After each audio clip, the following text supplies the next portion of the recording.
Et comment savoir si, dans un premier temps, on doit justement allumer une bougie, comment reconnaître ces ancêtres-là? Est-ce que c'est forcément nos grands-parents ou des gens qu'on ne connaît pas forcément?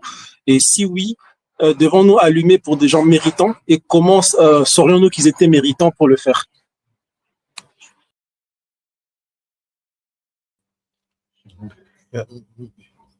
Merci beaucoup, Abéchim Chouette, pour cette question qui est piquante. Hein.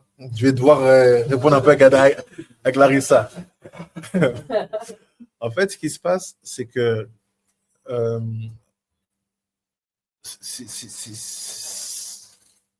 pour acquérir la connaissance, il faut que les gens aient le courage de faire ce que tu fais.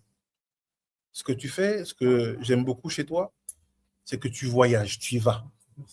Tu vas voir. Dernièrement, tu étais au Congo. Tu m'as même envoyé des images que moi, ça m'a ému de voir des vestiges de notre culture dans des musées. Et tu te dis, bon, quand même, on commence à savoir qu'on a une culture importante et qu'il faut savoir la garder. Et en fait, il faut à un moment avoir ce voyage-là.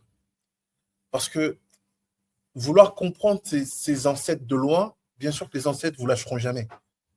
Ils sont en vous, vous êtes en eux. Il y a des degrés de connexion. Mais à un moment, il y a ce petit pas. Vous savez, quand tu décides de prendre ton ticket de métro, d'aller voir ta grand-mère, c'est un petit pas. Tu pourrais l'appeler. Tu es parti la voir. Cette grand-mère-là, elle aurait pu être très contente de ton coup de fil. Mais quand elle t'a vu ouvrir la porte de chez elle, elle a fait « Ah, il est là ». C'est la même chose avec les ancêtres. Quand à un moment, on prend, même une fois dans une vie, parce que c'est compliqué aujourd'hui avec les vies qu'on a en Europe, tout ça, tu prends ton billet. Tu dis « Papa, maman, c'est quoi notre village ?»